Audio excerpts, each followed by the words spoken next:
Lo que aprendimos del cuarto encuentro hemisférico de La Habana. María Luisa Mendonça trajo al encuentro de La Habana el impactante documental sobre el corte manual de caña en Brasil.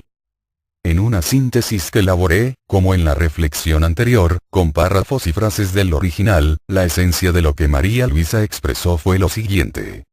Sabemos que la mayoría de las guerras en las últimas décadas tienen como el factor central el control de fuentes de energía.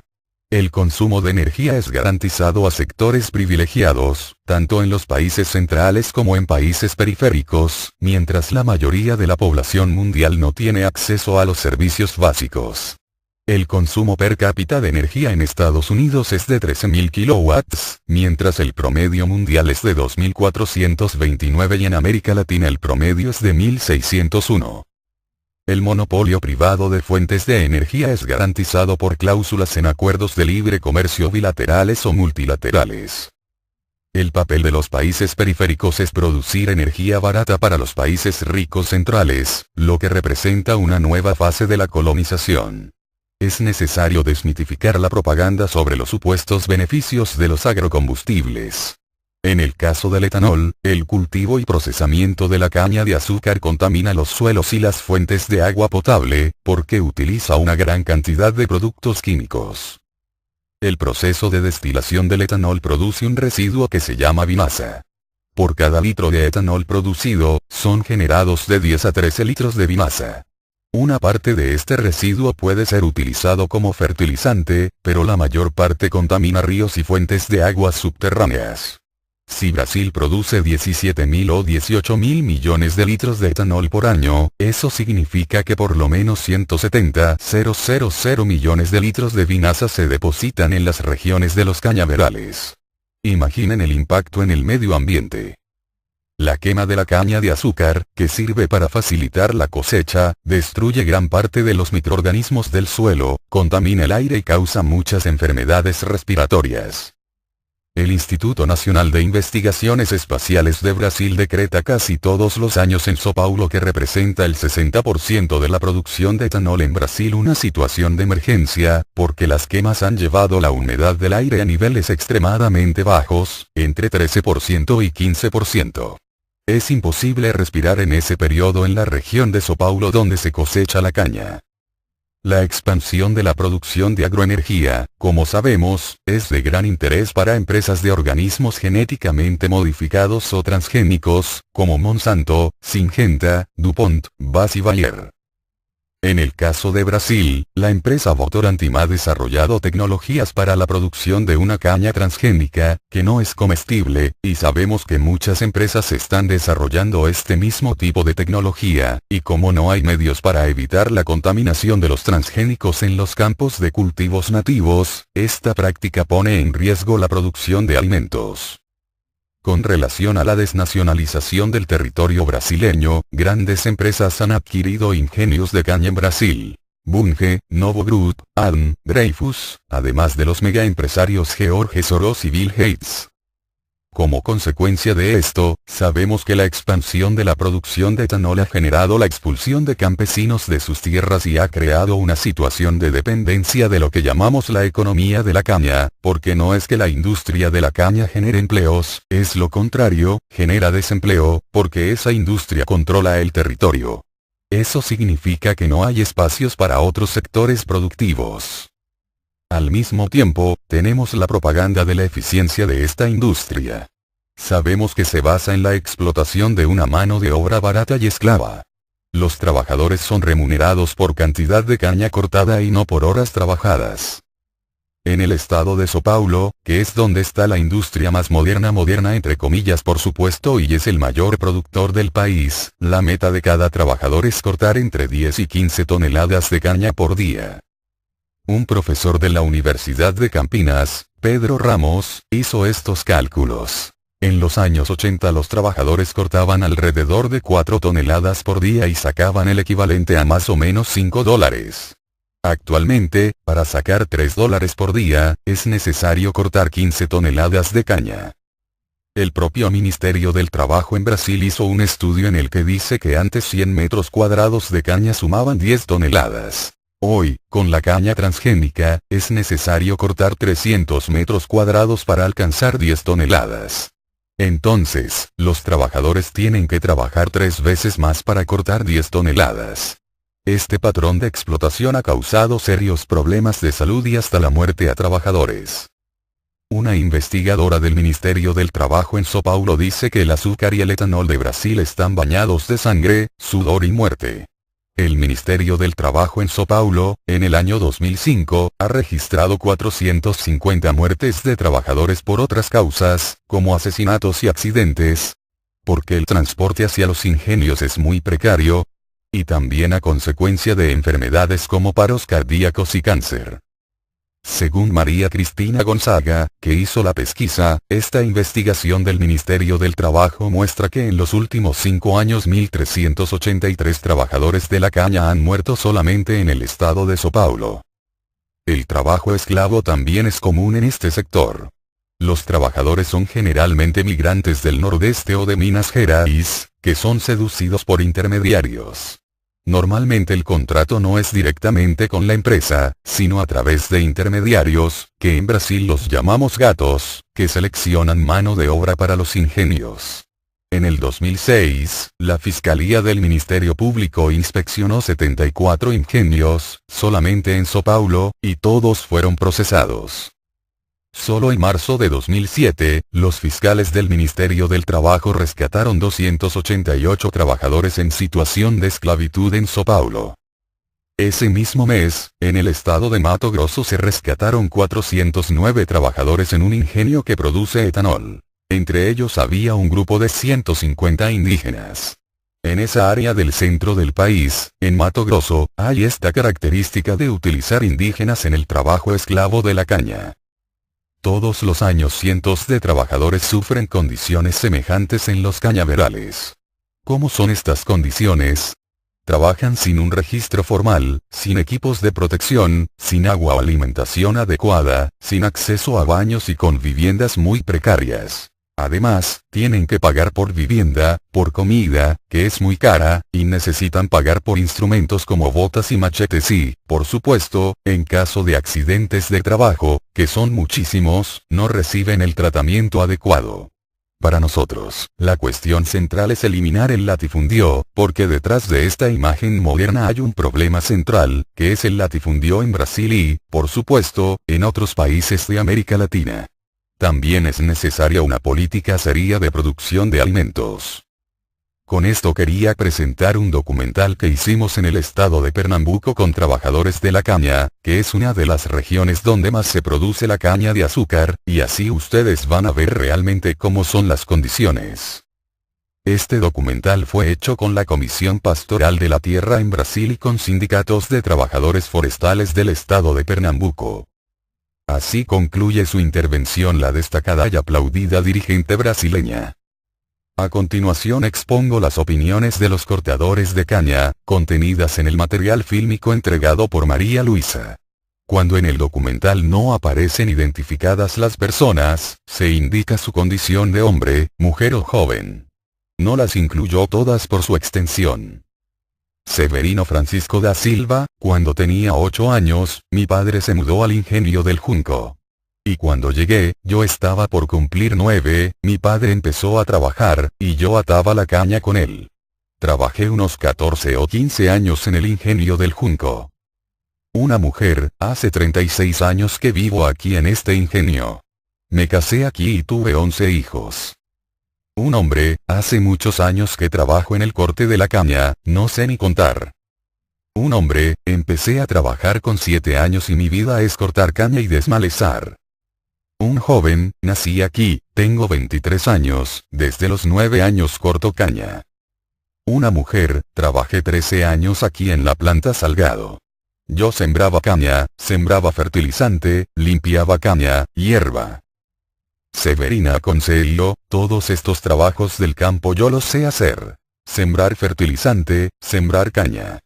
Hacía de todo con el bombo de este tamaño, se refiere al embarazo, y el canasto al costado, y seguía trabajando. Un hombre, trabajo, todos los trabajos son difíciles, pero la cosecha de la caña es el peor que hay en Brasil. Ed le usa, llego a casa y voy a lavar los platos, a arreglar la casa, cuidar del servicio doméstico, hacer las cosas. Cortaba caña, y a veces llegaba a casa y no podía ni lavar los platos, estaba con las manos lastimadas, llenas de callos. Adriano Silva, el problema es que el administrador exige mucho en el trabajo. Hay días que uno corta caña y cobra, pero hay días que no cobra nada. A veces alcanza y a veces no. Misael, la situación aquí es perversa, el administrador quiere disminuir el peso de la caña. Dijo que lo que nosotros cortemos aquí es lo que tenemos y se acabó. Estamos trabajando como esclavos, ¿entiende? De esta manera no es posible. Marcos, el trabajo de la cosecha de la caña es un trabajo esclavo, es un trabajo difícil. Salimos a las 3 de la mañana, llegamos a las 8 de la noche. Es bueno solamente para el patrón, porque cada día que pasa él gana más y el trabajador pierde, disminuyendo la producción, y queda todo para el patrón. Un hombre, a veces dormimos sin bañarnos, no hay agua, nos bañamos en un arroyito que pasa por ahí abajo. Un joven, aquí no hay leña para cocinar, cada uno, si quiere comer, tiene que salir a conseguirse leña. Un hombre, el almuerzo es lo que uno trae de casa, trae una comida, come así nomás, en ese sol, va tirando para adelante como puede en la vida. Un joven, quien trabaja mucho necesita tener una alimentación suficiente. Mientras que el dueño de la planta azucarera está en la regalía, tiene de lo bueno y de lo mejor, nosotros aquí sufriendo. Una mujer, pasé mucha hambre. Fui a dormir muchas noches con hambre, a veces no tenía nada para comer, ni para darle a mi hija. Algunas veces yo buscaba sal, que era lo más fácil de encontrar. Egidio Pereira, la persona tiene 2 o 3 hijos, y si no se cuida, se muere de hambre. No alcanza para vivir. Y vete Cavalcante, aquí no existe sueldo, hay que limpiar una tonelada de caña por 8 reales. Se gana lo que se logra cortar. Si se corta una tonelada, se gana 8 reales, no hay sueldo fijo. Una mujer, sueldo. Yo no sé nada de eso. Reginaldo Sousa, a veces ellos pagan en dinero. En esta época ellos están pagando en dinero. Ahora, en el invierno pagan todo con vale. Una mujer, el vale, uno trabaja, él anota todo en un papel, se lo pasa a la persona para que compre en el mercado. La persona no ve el dinero que gana. José Luis, el administrador hace lo que quiere con las personas. Lo que está ocurriendo es que llamé para sacar la media de la caña, no quiso. Es decir, en este caso, él está obligando a la persona a trabajar a la fuerza. De esta manera la persona trabaja gratis para la empresa. Clovis da Silva, eso nos mata. Uno se pasa medio día cortando caña, piensa que va a conseguir algún dinero, y cuando él va a medir, nos enteramos de que el trabajo no valió nada. Natanael, el camión de llevar ganado aquí lleva trabajadores, es peor que con el caballo del dueño. Porque cuando el dueño coloca su caballo en el camión, él le pone agua, le pone aserrín en el piso para que el caballo no se arruine los cascos, pone pasto, una persona para acompañarlo. Y los trabajadores, que se las arreglen. Entró, cerró la puerta y se acabó. Ellos tratan a los trabajadores como si fueran animales. El Proalcohol no ayuda a los trabajadores, solamente ayuda a los proveedores de caña, ayuda a los patrones y los enriquece cada vez más. Porque si generara empleo para los trabajadores, para nosotros sería fundamental, pero no genera empleos. José Loureno, ellos tienen todo ese poder porque en la Cámara, estadual o federal, tienen un político que representa a esas plantas azucareras. Hay dueños que son diputados, ministros, parientes de señores de ingenio, que facilitan esa situación para los dueños y para los señores de ingenio. Un hombre, nuestra lucha parece que no para nunca. No tenemos vacaciones, aguinaldo, queda todo perdido. Además, un cuarto de sueldo, que es obligación, no lo recibimos, es con lo que compramos una ropa a fin de año y una ropa para los hijos. Ellos no nos entregan nada de eso, y vemos que la situación se pone cada día más difícil. Una mujer, yo soy trabajadora registrada, y jamás tuve derecho a nada, ni certificado médico. Cuando quedamos embarazadas, tenemos derecho a certificado médico, pero yo no tuve ese derecho, garantía de familia. Tampoco tuve aguinaldo, siempre recibía alguna cosita, después no recibí más. Un hombre, hace unos 12 años que él no paga ni aguinaldo ni vacaciones. Un hombre, no puedes enfermarte, trabajas día y noche arriba del camión, en el corte de la caña, de madrugada. Yo perdí mi salud, yo era fuerte. Reinaldo, un día yo estaba con unas zapatillas en los pies.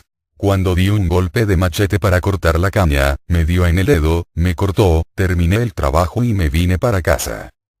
Un joven, botas no hay, se trabaja así, muchos trabajan descalzos, no hay condiciones. Dijeron que la planta azucarera iba a donar botas. Hace una semana que él se cortó el pie, señala, porque no hay botas. Un joven, yo estaba enfermo, pasé 3 días enfermo, no cobré, no me pagaron nada. Fui al médico, pedí certificado y no me lo dieron. Un joven, hubo un muchacho que llegó de Macuji. Estaba trabajando, en medio del trabajo empezó a sentirse muy mal, tuvo que vomitar. El esfuerzo es grande, el sol es muy caliente y la gente no es de hierro, el cuerpo del ser humano no resiste. Valdemar, trae muchas enfermedades ese veneno que utilizamos, se refiere a los herbicidas. Causa varios tipos de enfermedad. Cáncer de piel, en los huesos, va entrando en la sangre y daña la salud. Uno siente náuseas, llega hasta caerse. Un hombre, en el periodo entre las cosechas prácticamente no hay trabajo. Un hombre, el trabajo que el patrón te manda a hacer se tiene que hacer. Porque ustedes saben, si no lo hacemos y nosotros no mandamos. Quienes mandan son ellos. Si te dan una tarea, hay que hacerla. Un hombre, estoy aquí esperando que un día pueda tener un pedacito de tierra para terminar mi vida así en el campo, para que yo pueda llenarme la barriga y la barriga de mis hijos y de mis nietos, que viven aquí conmigo. ¿Será que hay algo más? Fin del documental. Nadie más agradecido que yo por este testimonio y la presentación de María Luisa, cuya síntesis acabo de elaborar. Me conducen a los recuerdos de los primeros años de mi vida, una edad en que los seres humanos suelen ser sumamente activos. Nací en un latifundio cañero, de propiedad privada, rodeado al norte, el este y el oeste por grandes extensiones de tierra propiedad de 3 transnacionales norteamericanas que, en conjunto, poseían más de 250.000 hectáreas de tierra. El corte era manual, en caña verde, no se usaban entonces herbicidas, ni siquiera fertilizantes. Una plantación podía durar más de 15 años. La mano de obra era tan barata que las transnacionales ganaban mucho dinero. El propietario de la finca cañera en que nací era un inmigrante de origen gallego y familia campesina pobre, prácticamente analfabeto, a quien primero trajeron como soldado en lugar de un rico que pagó por eludir el servicio militar y al final de la guerra lo repatriaron a Galicia. Volvió a Cuba por su cuenta, como lo hizo un incontable número de gallegos que viajó hacia países de América Latina. Trabajó como peón de una importante transnacional, la United Fruit Company. Tenía cualidades como organizador, reclutó un número elevado de jornaleros como él, se hizo contratista y compró finalmente tierras en la zona colindante al sur de la gran empresa norteamericana con la plusvalía acumulada. La población cubana en la región oriental, de tradición independentista, había crecido notablemente y carecía de tierra. Pero el peso principal de la agricultura oriental, a principios del pasado siglo, caía sobre esclavos liberados pocos años antes o descendientes de los antiguos esclavos y sobre los inmigrantes procedentes de Haití. Los haitianos no tenían familia. Vivían solos en sus míseras viviendas de guano y tablas de palma, agrupados en caseríos, con la presencia de solo 2 o 3 mujeres entre ellos. Durante los breves meses de zafra se abrían las lides de gallos. Allí jugaban los haitianos sus míseros ingresos, y el resto lo utilizaban para la compra de alimentos, que pasaban por muchos intermediarios y eran caros. El propietario de origen gallego vivía allí, en la finca cañera. Salía solo a recorrer las plantaciones y hablaba con todo el que lo solicitaba o deseaba algo. Muchas veces accedía a las solicitudes, por razones más humanitarias que económicas. Podía tomar decisiones.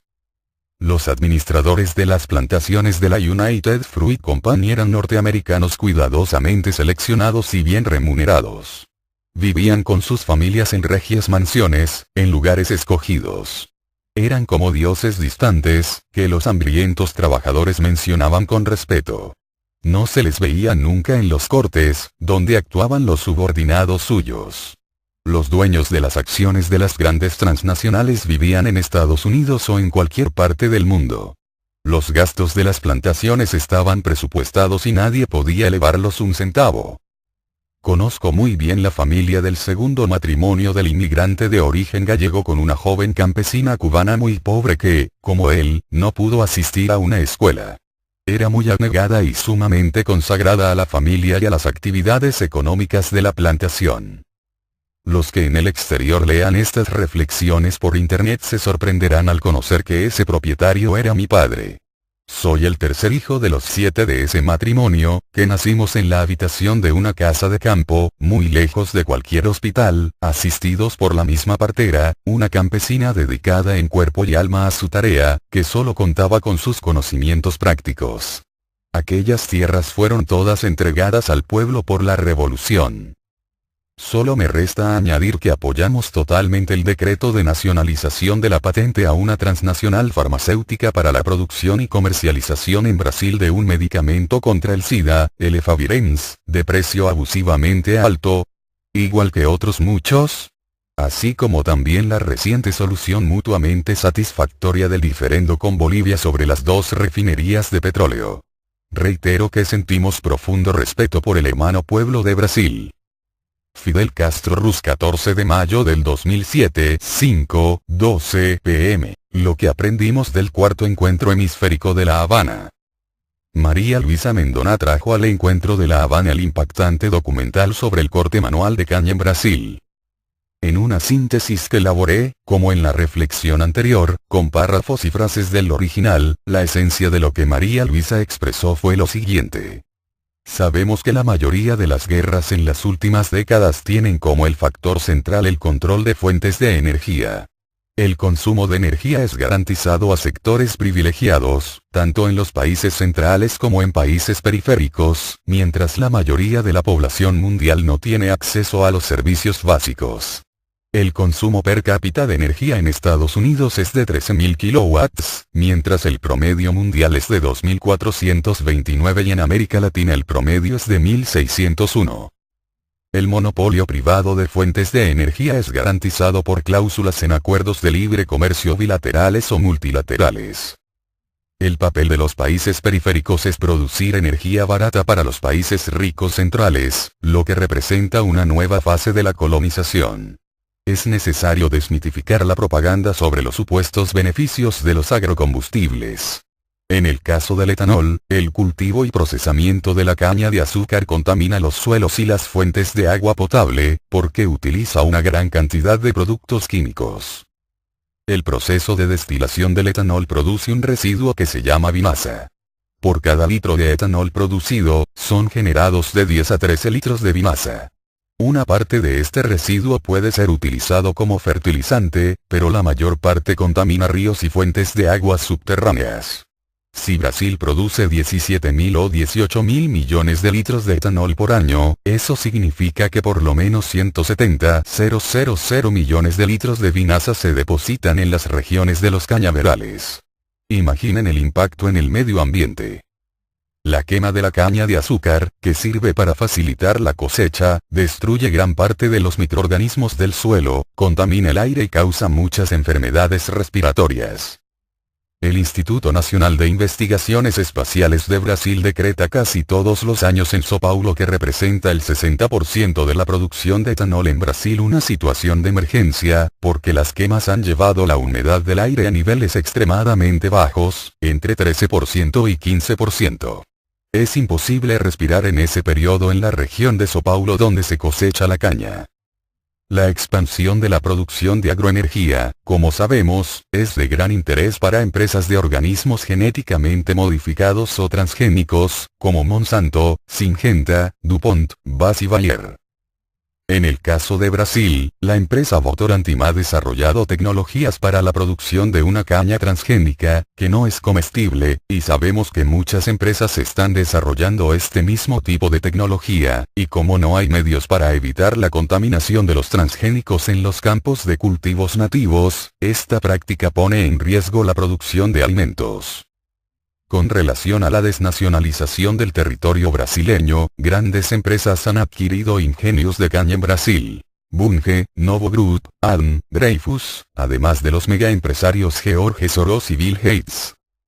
Como consecuencia de esto, sabemos que la expansión de la producción de etanol ha generado la expulsión de campesinos de sus tierras y ha creado una situación de dependencia de lo que llamamos la economía de la caña, porque no es que la industria de la caña genere empleos, es lo contrario, genera desempleo, porque esa industria controla el territorio.